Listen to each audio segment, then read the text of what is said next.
मानसी का मन बेहद उदास था। एक तो छुट्टी, दूसरे चांदनी का ननिहाल चले जाना और अब चांदनी के बिना अकेलापन उसे काट खाने को दौड़ रहा था।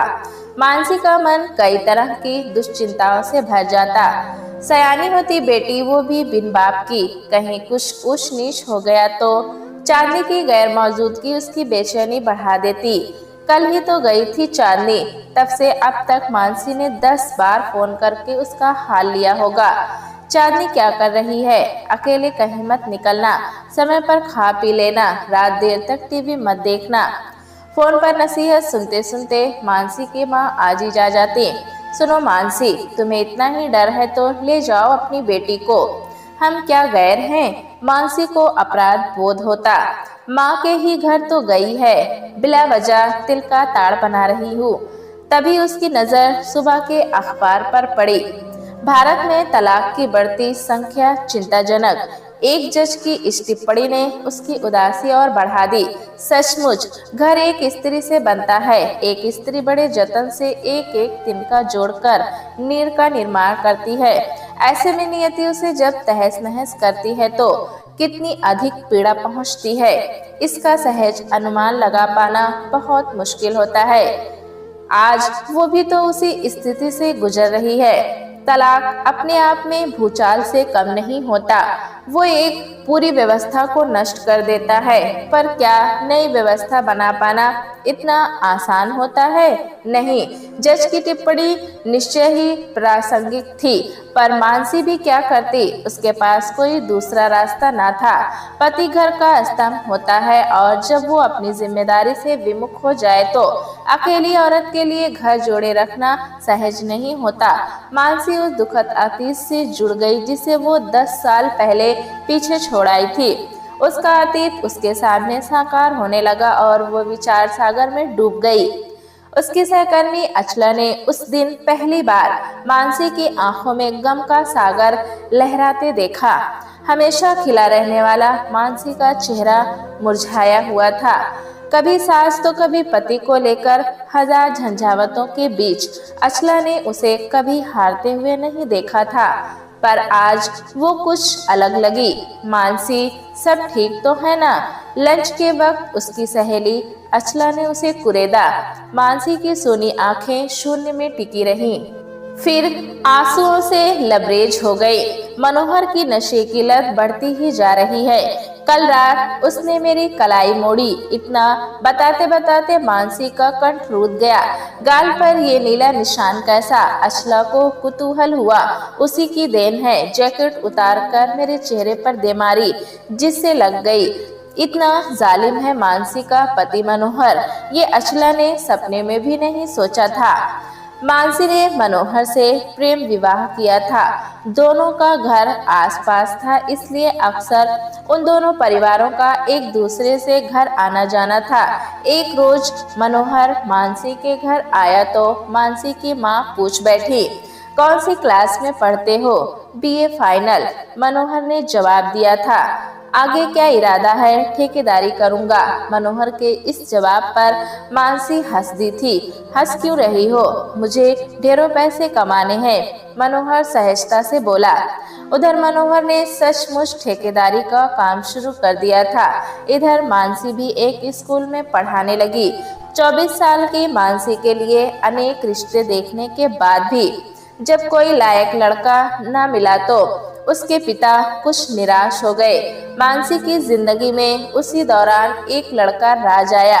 राज भी उसी के साथ स्कूल में पढ़ाता था। दोनों में अंतरंगता बढ़ी, लेकिन एक रोज राज बिना बताए चेन्नई नौकरी करने चला गया। उसका यूं अचानक चले जाना मानसी के लिए गहरा आघात था। उसने स्कूल छोड़ दिया। माँ ने वजह पूछी तो टाल गई। अब वो सोते जागते राज के ख्यालों में डूबी रहती। करवटें बदलते अनायास आंखें छलछला आती। ऐसे ही उदासी भरे माहौल में एक दिन मनोहर का उसके घर आना हुआ। डूबते हुए को तिनके का सहारा, मानसी उससे दिल लगा बैठी। यद्यपि दोनों के व्यक्तित्व में जमीन आसमान का अंतर था, पर किसी ने खूब कहा है कि खूबसूरत स्त्री के पास दिल होता है, दिमाग नहीं। तभी तो प्यार में धोखा खाती हैं। मनोहर से मानसी को तत्काल राहत तो मिली पर दीर्घकालीन नहीं। माँ बाप ने प्रतिरोध किया। हड़बड़ी में शादी का फैसला लेना उन्हें तनिक भी अच्छा न लगा, पर इकलौती बेटी की जिद के आगे उन्हें झुकना पड़ा। मानसी की सास भी इस विवाह से नाखुश थी, इसलिए थोड़े ही दिनों बाद उन्होंने रंग दिखाने शुरू कर दिए। मानसी का जीना मुश्किल हो गया। वो अपना गुस्सा मनोहर पर उतारती। एक रोज तंग आकर मानसी ने अलग रहने की ठानी। मनोहर पहले तो तैयार ना हुआ, पर मानसी के लिए अलग घर लेकर रहने लगा। यही मानसी ने एक बच्ची चांदनी को जन्म दिया। बच्ची का साल पूरा होते होते मनोहर को अपने काम में घाटा शुरू हो गया। हालात यहाँ तक पहुँच गए कि मकान का किराया तक देने के पैसे न थे। हार कर उन्हें अपने माँ बाप के पास आना पड़ा। मानसी ने दोबारा नौकरी शुरू कर दी। मनोहर ने लगातार घाटे के चलते काम को बिल्कुल ही बंद कर दिया। अब वो ज्यादातर घर पर ही रहता। ठेकेदारी के दौरान पीने की लत के चलते मनोहर ने मानसी के सारे गहने बेच डाले। यहाँ तक कि अपने हाथ की अंगूठी भी शराब के हवाले कर दी। एक दिन मानसी की नजर उसकी उंगलियों पर गई तो वो आपे से बाहर हो गई। तुमने शादी की सौगात भी बेच डाली। मम्मी ने कितने अरमान से तुम्हें दी थी। मनोहर ने बहाने बनाने की कोशिश की, पर मानसी के आगे उसकी एक ना चली। इसी बात को लेकर दोनों में झगड़ा होने लगा। तभी मानसी की सास की आवाज आई, शोर क्यों हो रहा है? आपके घर में चोर घुस आया है। वो जीने से चढ़कर ऊपर आई। कहाँ है चोर? उन्होंने चारों तरफ नजरें दौड़ाई। मानसी ने मनोहर की ओर इशारा किया, पूछिए इनसे अंगूठी कहाँ गई? सास समझ गई। वो कुछ नहीं बोली, उल्टे मानसी को ही भला बुरा कहने लगी कि अपने से छोटे घर की लड़की लाने का यही नतीजा होता है। मानसी को ये बात लग गई। वो रोआंसी हो गई। ऑफिस जाने को देर हो रही थी, इसलिए जल्दी जल्दी तैयार होकर इस माहौल से वो निकल जाना चाहती थी। शाम को मानसी घर आई तो जी भारी था। आते ही बिस्तर पर निढाल हो गई। अपने भविष्य और अतीत के बारे में सोचने लगी। क्या सोचा था, क्या हो गया? ससुर कभी कभार मानसी का पक्ष ले लेते थे, पर सास तो जैसे उसके पीछे पड़ गई थी। एक दिन मनोहर कुछ ज्यादा ही पीकर आया था। गुस्से में पिता ने उसे थप्पड़ मार दिया। कुछ भी कर लीजिए आप, मैं पीना नहीं छोड़ूंगा। मुझे अपनी जिंदगी की कोई परवाह नहीं। आपसे पहले मैं मरूंगा। फिर नाचना मानसी को लेकर इस घर में अकेले।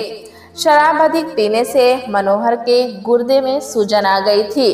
उसका इलाज उसके पिता अपनी पेंशन से करा रहे थे। डॉक्टर ने तो यहाँ तक कह दिया कि अगर इसने पीना नहीं छोड़ा तो कुछ भी हो सकता है। फिर भी मनोहर की आदतों में कोई बदलाव नहीं आया था। मानसी ने लाख समझाया, बेटी की कसम दी, प्यार मनोहर किसी का भी उस पर कोई असर नहीं हो रहा था। बस 2-4 दिन ठीक रहता, फिर जैस का तैस। मानसी लगभग टूट चुकी थी। ऐसे ही उदास क्षणों में मोबाइल की घंटी बजी। हाँ कौन? मानसी पूछ बैठी। मैं राज बोल रहा हूँ, होटल अशोक के कमरा नंबर 201 में ठहरा हूँ। क्या तुम किसी समय मुझसे मिलने आ सकती हो? उसके स्वर में निराशा का भाव था। राज आया है ये जानकर वो भाव विह्वल हो गई। उसे लगा इस बेगाने माहौल में कोई एक अपना हमदर्द तो है। वो उससे मिलने के लिए तड़प उठी। ऑफिस ना जाकर मानसी होटल पहुंची। दरवाजे पर दस्तक दी तो आवाज आई, अंदर आ जाओ। राज की आवाज पल भर को उसे भाव विभोर कर गई। वो 5 साल पहले की दुनिया में चली गई। वो भूल गई कि वो एक शादीशुदा है। मानसी की अप्रत्याशित मौजूदगी ने राज को खुशियों से भर दिया। मानसी तुम? हाँ मैं मानसी निर्विकार भाव से बोली। कुछ जख्म ऐसे होते हैं जो वक्त के साथ भी नहीं भरते। मानसी मैं तुम्हारा गुनहगार हूँ। पर क्या तुम मुझे वो वक्त लौटा सकते हो जिसमें हम दोनों ने सुनहरे कल का सपना देखा था? राज खामोश था। मानसी कहती रही, किसी औरत के लिए पहला प्यार भुला पाना कितना मुश्किल होता है, शायद तुम सोच भी नहीं सकते हो। वो भी तुम्हारा अचानक चले जाना, कितनी पीड़ा हुई मुझे।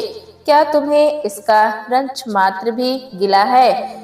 मानसी परिस्थिति ही ऐसी आ गई कि मुझे अचानक चेन्नई नौकरी ज्वाइन करने जाना पड़ा। फिर भी मैंने अपनी बहन कविता से कह दिया था कि वो तुम्हें मेरे बारे में सब कुछ बता दे। थोड़ी देर बाद राज ने सन्नाटा तोड़ा। मानसी, एक बात कहूँ, क्या हम फिर से नई जिंदगी नहीं शुरू कर सकते? राज के इस अप्रत्याशित फैसले ने मानसी को झकझोर कर रख दिया। वो खामोश बैठी अपने अतीत को खंगालने लगी तो उसे लगा कि उसके ससुराल वाले क्षुद्र मानसिकता के हैं। सास आए दिन छोटी छोटी बातों के लिए उसे जलील करती रहती हैं। वहीं ससुर को उनकी गुलामी से ही फुर्सत नहीं। कौन पति होगा जो बीवी की कमाई खाते हुए लज्जा का अनुभव न करता हो? क्या सोचने लगी? राज ने तंद्रता तोड़ी। मैं सोच कर बताऊंगी। मानसी उठकर जाने लगी तो राज बोला, मैं तुम्हारा इंतजार करूंगा। आज मानसी का ऑफिस में मन नहीं लग रहा था। ऐसे में उसकी अंतरंग सहेली अचला ने उसका मन टटोला तो उसके सब्र का बांध टूट गया। उसने राज से मुलाकात व उसके प्रस्ताव की बातें अचला को बता दी। तेरा प्यार तो मिल जाएगा, पर तेरी 3 साल की बेटी का क्या होगा? क्या वो अपने पिता को भुला पाएगी? क्या राज को सहज अपना पिता मान लेगी? इस सवाल को सुनकर मानसी सोच में पड़ गई। आज तुम भाव आवेश में फैसला ले रही हो, कल राज कहे कि चांदनी नाजायज औलाद है, तब तो तुम ना इधर की रहोगी ना उधर की। अचला समझाते हुए बोली थी, मैं एक गैर जिम्मेदार आदमी के साथ पिसती रहूं। ऑफिस से घर आती हूँ तो घर में घुसने की इच्छा नहीं होती। घर काट खाने को दौड़ता है। मानसी रोआंसी हो गई। तू राज के साथ खुश रहेगी? अचला बोली, बिल्कुल। अगर उसे मेरी जरूरत न होती तो क्यों लौट कर आता? उसने तो अब तक शादी भी नहीं की। मानसी का चेहरा चमक उठा। मनोहर के साथ भी तो तुमने प्रेम विवाह किया था। प्रेम विवाह नहीं, समझौता। मैंने उसे समझौता किया था। मानसी रूखे मन से बोली, मनोहर क्या जाने, वो तो यही समझता होगा कि तुमने उसे चाहा है। बहरहाल मेरी राय है कि तुम्हें उसे सही रास्ते पर लाने का प्रयास करना चाहिए। वो तुम्हारा पति है। मैंने उसे सुधारने का हर संभव प्रयास किया, चांदनी की कसम तक दिलाई। हताशा या निराशा के भाव जब इंसान के भीतर घर कर जाते हैं तो सहज नहीं निकलते। तो उसे कठोर शब्द मत बोला कर, उसकी संगति पर ध्यान दे। हो सकता है कि गलत लोगों के साथ रहकर वो और भी बुरा हो गया हो। आज तू मेरे घर चल, वहीं चलकर इत्मीनान से बातें करेंगे। इतना बोलकर अचला अपने काम में जुट गई। अचला के घर आकर मानसी ने देर से आने की सूचना मनोहर को दे दी। राज के बारे में और तू क्या जानती है? अचला ने शायका का बढ़ाते हुए पूछा। ज्यादा कुछ नहीं, मानसी का पकड़ते हुए बोली। सिर्फ प्रेमी ना, ये भी तो हो सकता है कि वो तेरे साथ प्यार का नाटक कर रहा हो, इतने साल बाद, वो भी ये जानते हुए कि तू शादीशुदा है। क्यों लौट कर आया? क्या वो नहीं जानता कि सब कुछ इतना आसान नहीं? कोई विवाहिता शायद ही अपना घर उजाड़े। अचला बोली, जिस्म की सड़न रोकने के लिए पहले डॉक्टर दवा देता है और जब हार जाता है तभी ऑपरेशन करता है। मेरा कहा मान, अभी कुछ नहीं बिगड़ा है। अपने पति बच्चे की सोच, शादी की है, अग्नि के साथ फेरे लिए है। अचला का संस्कारी मन बोला। मानसी की तिवरियां चढ़ गई। क्या निभाने की सारी जिम्मेदारी मेरी है, उसकी नहीं? क्या नहीं किया मैंने। नौकरी की, बच्चे संभाले और वो निठल्लों की तरह शराब पीकर घर में पड़ा रहता है। एक गैर जिम्मेदार आदमी के साथ मैं सिर्फ इसलिए बंधी रहूं कि हमारा साथ 7 जन्मों के लिए है। मानसी का गला भर आया। मैं तो सिर्फ तुम्हें दुनियादारी बता रही थी। अचला ने बात संभाली। मैंने मनोहर को तलाक देने का मन बना लिया है। मानसी के स्वर में दृढ़ता थी। इस बारे में तुम अपने माँ बाप की राय और ले लो, हो सकता है वे कोई बीच का रास्ता सुझाए। अचला ने कहकर बात खत्म की। मानसी के माता पिता उसके फैसले से दुखी थे। बेटी, तलाक के बाद औरत की स्थिति क्या होती है तुम जानती हो। मम्मी, इस वक्त मेरी जो मनोस्थिति है उसके बाद भी आप ऐसा बोल रही हैं। मानसी दुखी होते हुए बोली, क्या स्थिति है, जरा मैं भी तो सुनो। मानसी की सास तैश में आ गई। वही बैठे मनोहर के पिता ने इशारे से पत्नी को चुप रहने के लिए कहा। तलाक से तुम्हें क्या हासिल हो जाएगा? मानसी के पापा बोले। सुकून, शांति। दोनों शब्द पर जोर देते हुए मानसी बोली, अब आप ही समझाइए भाई साहब। मानसी के पापा उसके ससुर से हताश स्वर में बोले, मैंने तो बहुत कोशिश की, पर जब अपना ही सिक्का खोटा हो तो कोई क्या कर सकता है। उन्होंने एक गहरी सांस ली। मनोहर वहीं बैठा सारी बातें सुन रहा था। मनोहर, तुम क्या चाहते हो? मानसी के साथ रहना या फिर हमेशा के लिए अलगाव? मानसी के पापा वहीं पास बैठे मनोहर की तरफ मुखातिब होकर बोले। क्षणांश वो किंतव्य विमूढ़ बना रहा, फिर अचानक बच्चों की तरह फूट फूट कर रोने लगा। उसकी दशा पर सबका मन द्रवित हो गया। मैं क्या हमेशा से ऐसा रहा? मनोहर बोला। मैं मानसी से बेहद प्यार करता हूँ। अपनी बेटी चांदनी को एक दिन न देखूं तो मेरा दिल बेचैन हो उठता है। जब ऐसी बात है तो उसे दुख क्यों देता है? मानसी की माँ बोली, मम्मी, मैंने कई बार कोशिश की पर चाह कर भी अपनी इस लत को छोड़ नहीं पाया।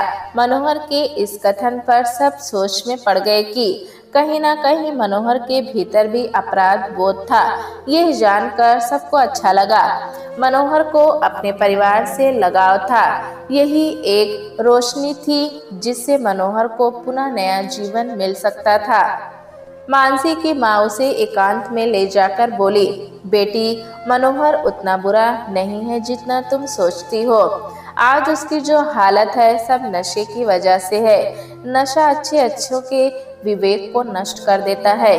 मैं तो कहना चाहूंगी कि तुम एक बार फिर कोशिश करके देखो।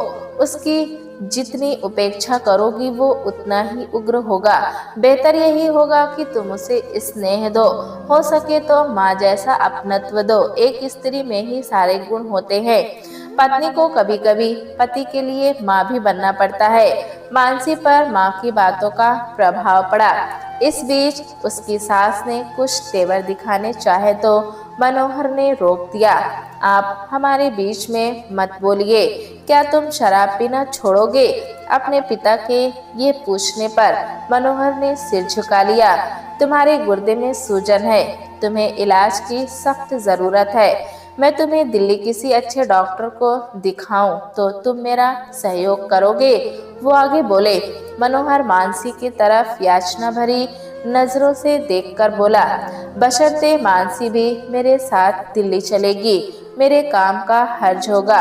मानसी बोली, देख लिया पापा, इसे अपने काम के अलावा कुछ सोचता ही नहीं।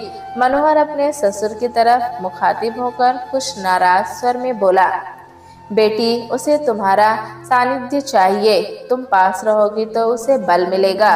मानसी के पिता बोले। मानसी 10 दिन दिल्ली रहकर आई तो मनोहर काफी रिलैक्स लग रहा था। उसने शराब पीनी छोड़ दी थी, ऐसा मानसी का मानना था, लेकिन हकीकत कुछ और थी। मनोहर अब चोरी से नशा करता था। एक रोज किसी बात पर दोनों में तकरार हो गई। पति पत्नी के रिश्ते के लिहाज से ऐसी तकरार कोई मायने नहीं रखती। मानसी के सास ससुर दिल्ली गए थे। मनोहर को बहाना मिला। वो बाहर निकला तो देर रात तक आया नहीं। उस रात मानसी बेहद घबराई हुई थी। अचला, मनोहर अभी तक घर नहीं आया। वो शाम से निकला है। वो फोन पर सुबकने लगी। अकेली हो? अचला ने पूछा। हाँ, घबराहट के मारे मेरी जान सूख रही है। उसे कुछ हो गया तो? अचला ने अपने पति को जगाकर सारा वाकया सुनाते वो कपड़े पहनकर मनोहर की तलाश में बाहर निकला। 10 मिनट बाद मानसी का फिर फोन आया। अचला, मनोहर घर के बाहर गिरा पड़ा है। मुझे लगता है कि वो नशे में धुत है। अपने पति से कहो कि वो आकर किसी तरह से अंदर कर दे। अगली सुबह मानसी ऑफिस गई तो वो अंदर से काफी टूटी हुई थी। मनोहर ने उसके विश्वास के साथ छल किया था, जिसका उसे सपने में भी भान न था। कुछ कहने से पहले ही मानसी की आंखें डबडबा गई। बोल, अब मैं क्या करूं? सब करके देख लिया, 5 साल कम नहीं होते। ठेकेदारी के चलते मेरे सारे गहने बिक गए, जिस पर मैंने उसे अपनी तनख्वाह से मोटरसाइकिल खरीद कर दी कि कोई काम धाम करेगा। अचला विचार प्रक्रिया में डूब गई। तुम्हें परिस्थिति से समझौता कर लेना चाहिए। अचला की इस सलाह पर मानसी बिफर पड़ी। यानी वो रोज घर बेचकर पीता रहे और मैं सहती रहूं। क्यों? क्योंकि एक स्त्री से ही समझौते की अपेक्षा समाज करता है। सारे सवाल उसी के सामने क्यों खड़े किए जाते हैं? क्योंकि स्त्री की स्थिति दांतों के बीच फंसी जीभ की तरह होती है, पुरुष की नहीं जो स्त्री के गर्भ से निकलता है। स्त्री चाहे तो उसे गर्भ में ही खत्म कर सकती है। मानसी की तेवरियां चढ़ गई। हम ऐसा नहीं कर सकते, क्योंकि कोई भी स्त्री अपनी कृति नष्ट नहीं कर सकती। यही तो कमजोरी है हमारी, जिसका नाजायज फायदा पुरुष उठाता रहा। तलाक लेकर तुझे मिलेगा क्या? एक स्वस्थ माहौल जिसकी मैंने कामना की थी। अपनी बेटी को स्वस्थ माहौल दूंगी, उसे पढ़ाऊंगी, स्वावलंबी बनाऊंगी। मानसी के चेहरे से आत्मविश्वास सफल झलक रहा था। कल वो भी किसी पुरुष का दामन थामेगी। अचला ने सवालिया निगाह से देखा। पर वो मेरी तरह कमजोर नहीं होगी। वो झूठे आदर्श, प्रथा, परंपरा ढोएगी नहीं, बल्कि उसका आत्मसम्मान सर्वोपरि होगा। मानसी, तू जवान है, खूबसूरत है, कैसे बच पाएगी पुरुषों की कामुक नजरों से? भूखे भेड़ियों की तरह सब मौका तलाशेंगे? ऐसा कुछ नहीं होगा। अगर हम अंदर से अविचलित रहें तो मजाल है जो कोई हमारी तरफ नजर उठाकर भी देखे। मानसी के दृढ़ निश्चय के आगे अचला निरुत्तर थी। अदालत में मानसी ने जब तलाक की अर्जी दी तो एक पल के लिए सभी अस्तंभ रह गए। किसी को भरोसा नहीं था कि मानसी इतने बड़े फैसले को साकार रूप देगी। उधर जब मनोहर को तलाक का नोटिस मिला तो वो भी सकते में आ गया। आखिर उसने अपनी जात दिखा ही दी। मैं तो पहले ही इस शादी के खिलाफ थी। जिस लड़की का माथा चौड़ा हो उसके पैर अच्छे नहीं होते। मनोहर की माँ मुंह बनाकर बोली, तुम्हारे बेटे ने कौन सा अपनी जात का मान रखा? मनोहर के पिता उसी लहजे में बोले, तुम तो उसी कुल कलंकिनी का पक्ष लोगे। वो तत्काल असलियत पर आ गई। अच्छा है, इसी बहाने चली जाए। बेटे की शादी धूमधाम से करूंगी। मेरा बेटा उसके साथ कभी भी सुखी नहीं रहा। टसवे बहाते मनोहर की माँ बोली, इस गफलत में मत रहना कि तुम्हारा बेटा पुरुष है, इसलिए उसके हर गुनाह को लोग माफ कर देंगे।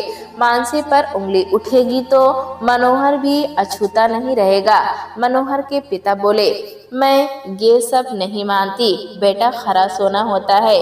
लड़की वाले दरवाजा खटखटाएंगे। मनोहर की माँ ऐंठ कर बोली, शादी तो बाद में होगी, पहले इस नोटिस का क्या करें? मनोहर की ओर मुखातिब होते हुए उसके पिता बोले। मनोहर किंतव्य विमूढ़ बना रहा। ये क्या बोलेगा? मनोहर की माँ तैश में बोली, तुम चुप रहो। मनोहर के पिता ने डांटा, ये मनोहर और मानसी के बीच का मामला है। मनोहर बिना कुछ बोले ऊपर कमरे में चला गया। कदाचित वो भी इस अनपेक्षित स्थिति के लिए तैयार न था। रह रहकर उसके सामने कभी मानसी तो कभी चांदनी का चेहरा तैर जाता। उसे मानसी खुदगर्ज और घमंडी लगी, जिसे अपनी कमाई पर गुमान था। जब मानसी अलग रहने के लिए जाने लगी थी तो मनोहर और उसके पिता ने उसे काफी समझाया था। परिवार की मान मर्यादा का वास्ता भी दिया था, पर वो टस से मस न हुई। 10 रोज बाद मनोहर मानसी के घर आया। मानसी, मैं तुम्हारे पैर पड़ता हूँ, घर चलो, लोग तरह तरह की बातें करते हैं। मनोहर के कथन को नजरअंदाज करते हुए मानसी की तिवारियां चढ़ गई। तुम यहाँ भी आ गए? मैं अब उस घर में कभी नहीं जाऊंगी। मैं शराब को हाथ तक नहीं लगाऊंगा। तुमने आज भी पी है, क्या करूं? तुम सबके बगैर जी नहीं लगता। उसका स्वर भीग गया। मैं हर तरह से देख चुकी हूँ, अब कोई गुंजाइश नहीं। मानसी ने नफरत से मुंह दूसरी तरफ फेर लिया। तो ठीक है, देखता हूँ कैसे लेती हो तलाक। मनोहर पैर पटकते हुए चला गया। कोर्ट के कई चक्कर काटने के बाद जिस दिन मानसी को फैसला मिलने वाला था, उस रोज दोनों ही पक्ष के लोग थे, मनोहर व उसके माँ बाप, इधर मानसी के मम्मी पापा। मनोहर की माँ को छोड़कर सभी के चेहरे लटके हुए थे। जज ने कहा, अभी भी मौका है, आप अपने फैसले पर फिर से विचार कर सकती हैं। मानसी ने कोई जवाब नहीं दिया। सर, ये क्या बोलेगी? औरत पर हाथ उठाने वाला आदमी पति के नाम पर कलंक है। बेहतर होगा आप अपना फैसला सुनाएं। मानसी का वकील बोला, आप थोड़ी देर शांत हो जाइए, मुझे इनके मुख से सुनना है। जज ने हाथ से इशारा किया। क्षणार्ध चुप्पी के बाद मानसी बोली, सर, मनोहर और मेरे बौद्धिक स्तर नदी के दो किनारों की तरह हैं, जो कभी भी एक नहीं हो सकते। जज ने अपना फैसला सुना दिया, यानी तलाक। मनोहर इस फैसले से खुश न था। उसका जी हुआ कि मानसी का गला घोट दे। वो मानसी को थप्पड़ मारने जा रहा था कि उसके पिता बीच में आ गए। खबरदार, जो हाथ भी लगाया, तेरा और उसका रिश्ता खत्म हो चुका है। तलाक की खबर पाकर मनोहर के बड़े भाई बहन जो दूसरे शहरों में थे वो भी आ गए। तूने जीते जी हम सबको मार डाला। भाई राकेश बोला, क्या मुंह दिखाएंगे समाज में? मनोहर की बहन प्रतिमा मानसी के घर आई। मानसी ने उन्हें सम्मान से बिठाया। मानसी, मुझे इस फैसले से दुख है। ना मेरा भाई ऐसा होता, ना ही तुम्हें ऐसा कठोर कदम उठाने के लिए विवश होना पड़ता। मैं उसकी तरफ से तुमसे माफी मांगती हूँ। प्रतिमा भरे मन से बोली, दीदी, आप दिल छोटा मत कीजिए, मुझे किसी से कोई गिला शिकवा नहीं। मुझे चांदनी की चिंता है। मेरा तो उससे रिश्ता खत्म नहीं हुआ। चांदनी के सिर पर स्नेह से हाथ फेरते हुए प्रतिमा बोली, दीदी, खून के रिश्ते क्या आसानी से मिटाए जा सकते हैं? मानसी भी भावुक को उठी। प्रतिमा उठकर जाने लगी तो मानसी बोली, चांदनी के लिए आप हमेशा बुआ ही रहेंगी। दरवाजे तक आते आते भरे मन से प्रतिमा बोली, मानसी, कागज पर लिख या मिटा देने से रिश्ते खत्म नहीं हो जाते। तुम्हारे और मनोहर के बीच रिश्तों की एक कड़ी है जिसे मिटाया नहीं जा सकता। मनोहर पराया अपने कमरे में गुमसुम पड़ा रहता, न समय पर खाता न पीता। अब उसने ज्यादा ही शराब पीनी शुरू कर दी। पैसा पिता से लड़ झड़ कर ले लेता था। पहले जब कभी मानसी रोक टोक लगाती थी तो वो पीना कम कर देता, अब तो वो भी ना रहे। निरंकुश दिनचर्या हो गई थी उसकी। एक दिन शराब पीकर आया तो अपनी माँ से उलझ गया, तुमने मेरी जिंदगी बर्बाद की है। तुमने हमेशा मानसी से नफरत की, उसके खिलाफ मुझे भड़काया, उल्टा चोर कोतवाल को डांटे। मानसी मेरी नहीं, तेरी वजह से गई है। बेटा, जो औरत ससुराल की दोहरी लांघती है वो औरत नहीं, वैश्या होती है। तेरे सामने तो एक लंबी जिंदगी पड़ी है। तेरा ब्याह अच्छे घराने में कराऊंगी। मनोहर की माँ की आंखों में अजीब सी चमक थी। नहीं करना है मुझे ब्याह। मनोहर धम से सोफे पर गिर पड़ा। मनोहर की हालत दिनों दिन बिगड़ने लगी। एक दिन अपनी माँ को ढकेल दिया, वो सिर के बल गिरते गिरते बची। तंग आकर उसके पिता ने अपने बड़े बेटे राकेश को बेंगलोर से बुलाया। अब तुम ही संभालो राकेश, मैं हार चुका हूँ। मनोहर के पिता के स्वर में गहरी हताशा थी। मनोहर, तुम पीना छोड़ दो, राकेश बोला। नहीं छोड़ूंगा, तुम्हारी हर जरूरत पूरी होगी, बशर्ते तुम पीना छोड़ दो। राकेश के कथन पर मनोहर बोला, मुझे कुछ नहीं चाहिए सिवाय चांदनी और मानसी के। मानसी अब तुम्हारी जिंदगी में नहीं है। बेहतर होगा तुम अपनी आदत में सुधार लाकर फिर से नई जिंदगी शुरू करो। मैं तुम्हें अपनी कंपनी में काम दिलवा दूंगा। मुझे शादी नहीं करनी। मत करो शादी, पर काम तो कर सकते हो। मनोहर पर राकेश के समझाने का असर पड़ा। वो शून्य में एकटक देखते देखते अचानक बच्चों की तरह फपक फपक कर रो पड़ा। भैया, मैंने मानसी को बहुत कष्ट दिए हैं। मैं उसका प्रायश्चित करना चाहता हूँ। मैं अपनी फूल सी कोमल बेटी को मिस करता हूँ।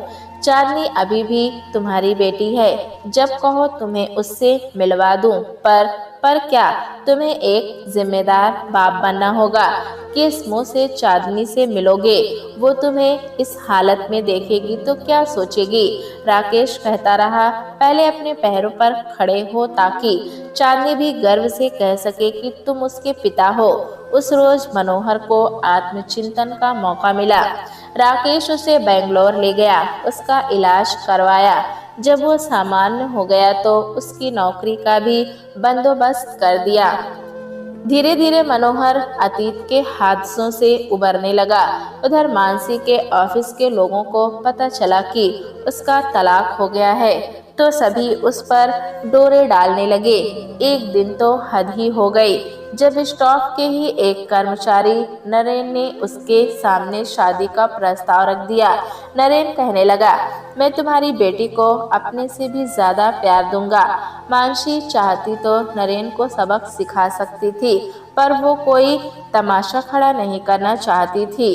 काफी सोच विचार कर उसने अपना तबादला इलाहाबाद करवाने की सोची। वहाँ माँ का भी घर था। यहाँ लोगों की संदेह हास्यास्पद दृष्टि हर वक्त उसमें असुरक्षा की भावना भरती। इलाहाबाद आकर मानसी निश्चिंत हो गई। शहर से मायका 10 किलोमीटर दूर गांव में था।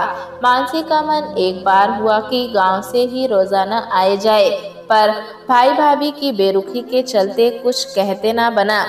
माँ की सहानुभूति उसके साथ थी, पर भैया किसी भी सूरत में मानसी को गांव में नहीं रखना चाहते थे, क्योंकि उसके गांव में रहने पर अनेक तरह के सवाल उठते और फिर उनकी भी लड़कियां बड़ी हो रही थी। इस तरह 10 साल गुजर गए। चांदनी भी 15 की हो गई थी। तभी किसी ने दरवाजे पर दस्तक दी तो मानसी अतीत से जागी। वो चौंक कर उठी और जाकर दरवाजा खोला तो भतीजे के साथ चांदनी खड़ी थी। क्या माँ, मैं कितनी देर से दरवाजा खटखटा रही थी। आप सो रही थी क्या? हाँ बेटी, कुछ ऐसा ही था। तू हाथ मुंह धो ले, मैं कुछ खाने को लाती हूँ। ये कहकर मानसी अंदर चली गई। एक दिन स्कूल से आने के बाद चांदनी बोली, मम्मी, मेरे पापा कहाँ हैं? मानसी क्षण भर के लिए अवाक रह गई। तत्काल कुछ नहीं सूझा तो डपट दिया, मम्मी बताओ ना, पापा कहाँ हैं? वो भी मानसी की तरह जिद्दी थी। क्या करोगी जानकर? मानसी ने टालने की कोशिश की। इतने साल गुजर गए, जब भी पेरेंट्स मीटिंग होती है सबके पापा आते हैं, पर मेरे नहीं। आखिर क्यों? अब मानसी के लिए सत्य पर पर्दा डालना आसान नहीं रहा। वो समय आने पर खुद कहने वाली थी, पर अब जब उसे लगा कि चांदनी सयानी हो गई है तो क्या बहाने बनाना उचित होता। तेरे पिता से मेरा तलाक हो चुका है। तलाक क्या होता है मम्मी? उसने बड़ी मासूमियत से पूछा। बड़ी होने पर तुम खुद समझ जाओगी। मानसी ने अपने तरीके से चांदनी को समझाने का प्रयत्न किया। बेटी, तेरे पिता से अब मेरा कोई संबंध नहीं। वो क्या मेरे पिता नहीं? मानसी झल्लाई। अभी पढ़ाई करो, आइंदा ऐसे बेहुदे सवाल मत करना। कहकर मानसी ने चांदनी को चुप तो करा दिया, पर वो अंदर ही अंदर आशंकित हो गई।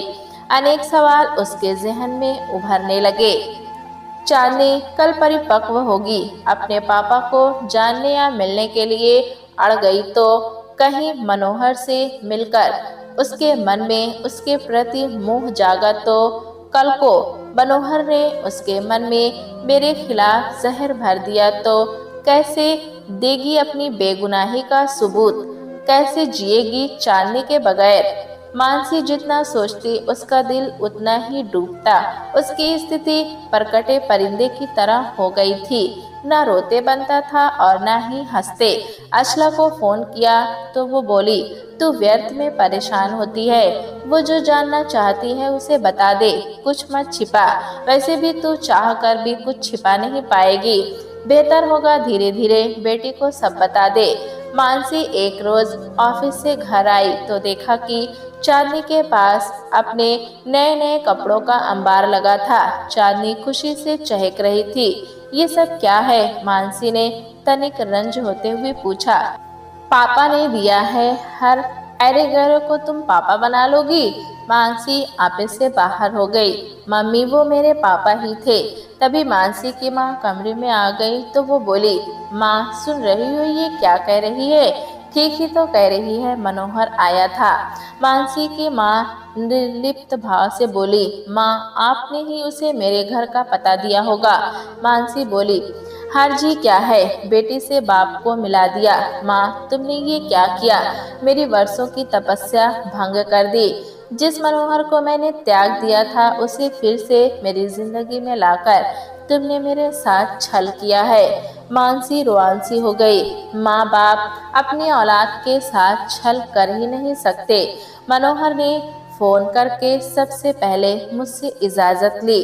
उसने काफ़ी मन्नतें की, तब मैंने उसे चांदनी से मिलवाने का वचन दिया। आखिरकार वो इसका पिता है, क्या उसे अपनी बेटी से मिलने का हक नहीं? मानसी की माँ ने स्पष्ट किया, मनोहर अब पहले जैसा नहीं रहा, अतीत लौट कर नहीं आता।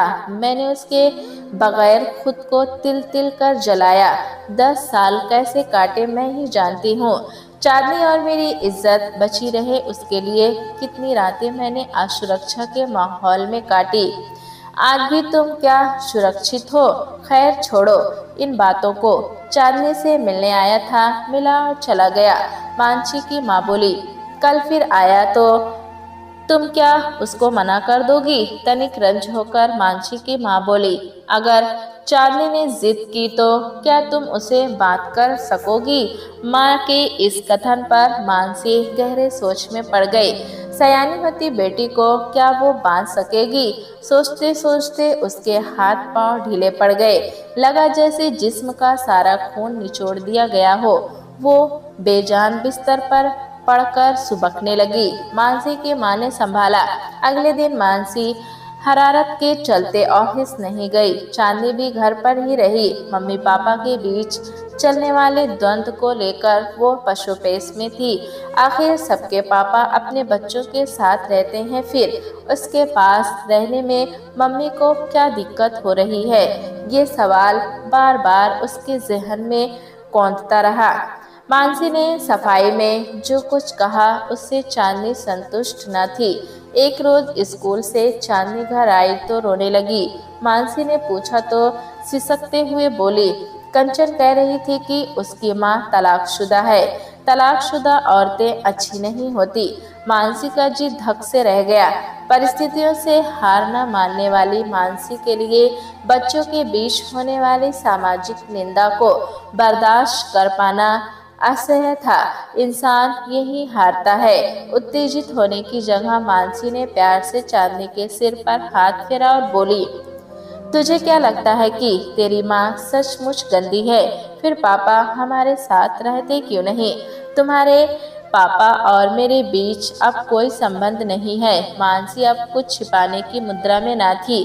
फिर वो क्यों आए थे तुझसे मिलने? मानसी बोली, वो क्यों नहीं हमारे साथ रहते? किंचित उसके चेहरे से तनाव झलक रहा था। नहीं रहेंगे क्योंकि मैं उनसे नफरत करती हूँ। मानसी का स्वर तेज हो गया। मम्मी क्यों करती हो नफरत? वो तो आपकी बहुत तारीफ कर रहे थे। ये सब तुम्हें भरमाने का तरीका है। मम्मी जो भी हो मुझे पापा चाहिए। अगर ना मिले तो मैं ही उनके पास चली जाऊंगी और अपने साथ तुम्हें भी लेकर जाऊंगी। मैं ना जाऊंगी तो तब मैं यही समझूंगी कि आप सचमुच में गंदी मम्मी हैं। चांदनी के कथन पर मानसी अचानक चिल्लाई। माँ का रौद्र रूप देखकर वो बच्ची सहम गई। मानसी की आंखों से अंगारे बरसने लगे। उसे लगा जैसे किसी ने भरे बाजार में उसे नंगा कर दिया हो। गहरी हताशा के चलते उसके सामने अंधेरा छाने लगा। उसे सपने में भी उम्मीद न थी कि चांदनी से ये सुनने को मिलेगा, जिसे खून से सींचा, जिसके लिए ना दिन देखा ना रात, जो जीने का एकमात्र सहारा थी, उसी ने उसे अपनी नजरों से गिरा दिया। मनोहर उसे इतना प्रिय लगने लगा और आज मैं कुछ भी नहीं। मानसी ये नहीं समझ पाई कि मनोहर से उसके संबंध खराब थे, बेटी के नहीं। मनोहर उसे पसंद नहीं आया तो क्या? चांदनी भी उसी नजरों से देखने लगे। बच्चे तो सिर्फ प्रेम के भूखे होते हैं। चांदनी को पिता का प्यार चाहिए था बस। रात को मनोहर का फोन आया। मानसी मैं मनोहर बोल रहा हूँ। सुनकर मानसी का मन कसैला हो गया। मिल गई तसल्ली, वो चिढ़कर बोली। मुझे गलत मत समझो मानसी, मैं चाह कर भी तुम लोगों को भुला नहीं पाया। चांदनी मेरी भी बेटी है। शराब पीकर हाथ छोड़ते हुए तुम्हें अपनी बेटी का ख्याल नहीं आया? मानसी बोली। मैं भटक गया था। मनोहर के स्वर में निराशा स्पष्ट थी। नया घर बसाकर भी तुम्हें चैन नहीं मिला। घर? कैसा घर? मनोहर जज्बाती हो गया। मानसी सच कहूँ तो दोबारा घर बसाना आसान नहीं होता। अगर होता तो क्या अब तक तुम नहीं बसा लेती? सिर्फ कहने की बात है कि पुरुष के लिए सब कुछ सहज होता है। उन्हें भी तकलीफ होती है जब उनका बसा बसाया घर उजड़ता है। मनोहर के मुंह से ऐसी बातें सुनकर मानसी का गुस्सा ठंडा पड़ गया। मनोहर काफी बदला लगा। उसने अब तक शादी नहीं की, ये निश्चय ही चौंकाने वाली बात थी। मनोहर के साथ बिताए मधुर पल अचानक उसके सामने चलचित्र की भांति तैरने लगे। कैसे उसने अपनी पहली कमाई से उसके लिए कार खरीदी थी, तब उसे मनोहर का पीना बुरा नहीं लगता था। अचानक वक्त ने करवट ली और सब बदल गया। अतीत की बातें सोचते सोचते मानसी की आंखें सजल हो उठी। मम्मी आपको मेरे साथ पापा के पास चलना होगा, वरना मैं उन्हें यहीं बुला लूंगी। चांदनी ने बाल सुलभ हटकी। तभी मनोहर की बहन प्रतिमा आ गई। 10 साल के बाद पहली बार वो आई थी। उन्हें आया देखकर मानसी को अच्छा लगा। दरवाजे पर आते समय प्रतिमा ने चांदनी की कही बातें सुन ली थी। तलाक लेकर तुमने कौन सा समझदारी का परिचय दिया था? दीदी आप तो जानती थी कि तब मैं किन परिस्थितियों से गुजर रही थी। मानसी ने सफाई दी। और आज क्या तुम उससे मुक्त हो पाई हो? औरत के लिए हर दिन एक जैसे होते हैं, सब उसी को सहना पड़ता है। प्रतिमा ने दुनियादारी बताई। दीदी आप कहना क्या चाहती हैं? बाप के साये से बेटी महरूम रहे, क्या ये उसके प्रति अन्याय नहीं? मैंने कब रोका था? कदाचित मानसी का स्वर धीमा था। रोका है तभी तो कह रही हूँ।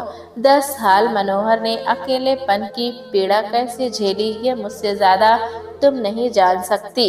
मैंने सख्त हिदायत दे रखी थी कि वो तुमसे ना मिले, ना ही फोन पर बात करे। जैसा किया है वैसा भुगते, दूसरी शादी कर लेते। क्या जरूरत थी अकेलेपन से जूझने की? यही तो हम औरतें नहीं समझती। हम हमेशा मर्द में ही खोट देखते हैं। जरा सी कमी नजर आते ही हजार लांछनों से लाद देते हैं। प्रतिमा किंचित नाराज स्वर में बोली। एक पल की चुप्पी के बाद उसने फिर बोलना शुरू किया। आज उसने अपनी बेटी के लिए मेरी हिदायतों का उल्लंघन किया। जीवन एक बार मिलता है, हम उसे भी ठीक से नहीं जी पाते। अहम, नफरत और न जाने क्या क्या विकार पाले रहते हैं अपने दिलों में। मुझ में कोई अहम नहीं था, तभी तो कह रही हूँ कि प्यार मनोहर और इंतजार से सब ठीक किया जा सकता है। आखिर मनोहर रास्ते पर आ गया कि नहीं? अब वो शराब को हाथ तक नहीं लगाता, अपने काम के प्रति समर्पित है। काम तो पहले भी वो अच्छा करते थे। मानसी के मुख से अचानक निकला, तब कहाँ रह गई कसर? क्या छूट गया तुम दोनों के बीच, जिसकी परिणति अलगाव के रूप में हुई? तुमने एक बार भी नहीं सोचा कि बच्ची बड़ी होगी तो किसे गुनहगार मानेगी? तुमने सोचा बाप को शराबी कहकर बेटी को मना लेंगे, पर क्या ऐसा हुआ? क्या खून के रिश्ते आसानी से मिटते हैं? माँ बाप औलाद के लिए सुरक्षा कवच होती हैं, इसमें से एक भी हटा नहीं कि असुरक्षा की भावना घर कर जाती है बच्चों में। ऐसे बच्चे कुंठा के शिकार होते हैं। आप कहना चाहते हैं कि तलाक लेकर मैंने गलती की? मनोहर मेरे खिलाफ हिंसा का सहारा ले और मैं चुप बैठी रहूं, ये सोचकर कि मैं एक औरत हूँ? मानसी तल्ख शब्दों से बोली, मैं ऐसा क्यों कहूँगी, बल्कि मैं तुम्हारी जगह होती तो शायद यही फैसला लेती, पर ऐसा करते हुए हमारी सोच एक तरफा होती। हम कहीं ना कहीं अपनी औलाद के प्रति अन्याय करते हैं। दोष किसी का भी हो, पर झेलना तो बच्चों को पड़ता है। प्रतिमा लंबी सांस लेकर आगे बोली, खैर जो हुआ सो हुआ, वक्त हर घाव को भर देता है। मैं एक प्रस्ताव लेकर आई हूँ। मानसी जिज्ञासावश उन्हें देखने लगी। क्या तुम दोनों पुनः एक नहीं हो सकते? एक बार की प्रतिमा का प्रस्ताव मानसी को अटपटा लगा। वो असहज हो गई। दोबारा जब प्रतिमा ने कहा तो उसने सिर्फ इतना कहा, मुझे सोचने का मौका दीजिए। प्रतिमा के जाने के बाद वो अजीब कश्मकश में फंस गई। न मना करते बन रहा था, न ही हाँ। बेशक 10 साल उसने सुकून से नहीं काटे, सिर्फ इसलिए कि हर वक्त उसे अपनी और चांदनी के भविष्य को लेकर चिंता लगी रहती। एक क्षण भी चांदनी को अपनी आंखों से ओझल होने नहीं देती थी। उसे हमेशा इस बात का भय बना रहता कि अगर कुछ ऊंच नीच हो गया तो किससे कहेगी, कौन सहारा बनेगा? कहने को तो तमाम हमदर्द पुरुष हैं, पर उनकी निगाहें हमेशा मानसी के जिस्म पर होती। थोड़ी सी सहानुभूति जताकर लोग उसका सुसमी मूल निकालने पर आमादा रहते। अंततः गहन सोच के बाद मानसी को लगा कि अपने लिए न सही, चांदनी के लिए मनोहर का आना उसकी जिंदगी में निहायत जरूरी है। हाँ, थोड़ा अजीब सा मानसी को अवश्य लगा कि जब मनोहर फिर उसकी जिंदगी में आएगा तो कैसा लगेगा। लोग क्या सोचेंगे? कैसे मनोहर का सामना करूंगी? क्या वो सब भूल जाएगा? क्या भूलना उसके लिए आसान होगा? टूटे हुए धागे बगैर गांठ के नहीं बनते। क्या ये गांठ हमेशा के लिए खत्म हो पाएगी? एक तरफ मनोहर के आने से उसकी जिंदगी में अनिश्चितता का माहौल खत्म होगा, वहीं भविष्य को लेकर उसके मन में बुरे बुरे ख्याल आ रहे थे। कहीं मनोहर फिर से उसी राह पर चल निकला तो तब तो वो कहीं की नहीं रहेगी। प्रतिमा से उसने अपनी सारी दुश्चिंताओं का खुलासा किया। प्रतिमा ने उससे सहमति जताई और बोली, मैं तुमसे जबरदस्ती नहीं करूंगी। मनोहर से मिलकर तुम खुद ही फैसला लो। मनोहर आया। दोनों में इतना साहस न था कि एक दूसरे से नजरें मिला सके। मानसी की माँ और प्रतिमा दोनों थी, पर वे उन दोनों को भरपूर मौका देना चाहती थी। दोनों दूसरे कमरे में चले गए। मानसी, मैंने तुम्हारे साथ अतीत में जो कुछ भी सलूक किया है उसका मुझे आज भी बेहद अफसोस है। यकीन मानो मैंने कोई पहल नहीं की। मैं आज भी तुम्हारे लायक खुद को नहीं समझता। अगर चांदनी का मोना होता तो उसके लिए विवाह क्या जरूरी है? मानसी ने उसका मन टटोला। बिल्कुल नहीं। वो उठकर जाने लगा। कुछ ही कदम चला होगा कि मानसी ने रोका। क्या हम अपनी बच्ची के लिए नए सिरे से जिंदगी नहीं शुरू कर सकते? मानसी के अप्रत्याशित फैसले पर मनोहर को क्षणार्थ विश्वास नहीं हुआ। वो एक बार पुनः मानसी के मुख से सुनना चाहता था, मानसी ने जब अपनी इच्छा फिर दोहराई तो उसकी भी आंखों से खुशी के आंसू बह निकले। जिस दिन दोनों एक होने वाले थे, अचला भी आई थी। उसे तो विश्वास ही नहीं हो पा रहा था कि ऐसा भी हो सकता है। सुबह का भूला शाम को लौटे तो उसे भूला नहीं कहते। दरअसल सब याद करके ही नहीं, कुछ भूल कर भी जिंदगी जी जा सकती है। मनोहर और मानसी ने उस अतीत को भुला दिया जिसने उन दोनों को पीड़ा दी। चांदनी इस अवसर पर ऐसे चहक रही थी जैसे नवजात परिंदा अपनी माँ के मुख में अनाज का दाना देखकर। प्यारे दोस्तों, कहानी कैसी लगी हमें कमेंट में ज़रूर बताएं। चैनल पे नए हैं तो एक लाइक और सब्सक्राइब करना ना भूलें।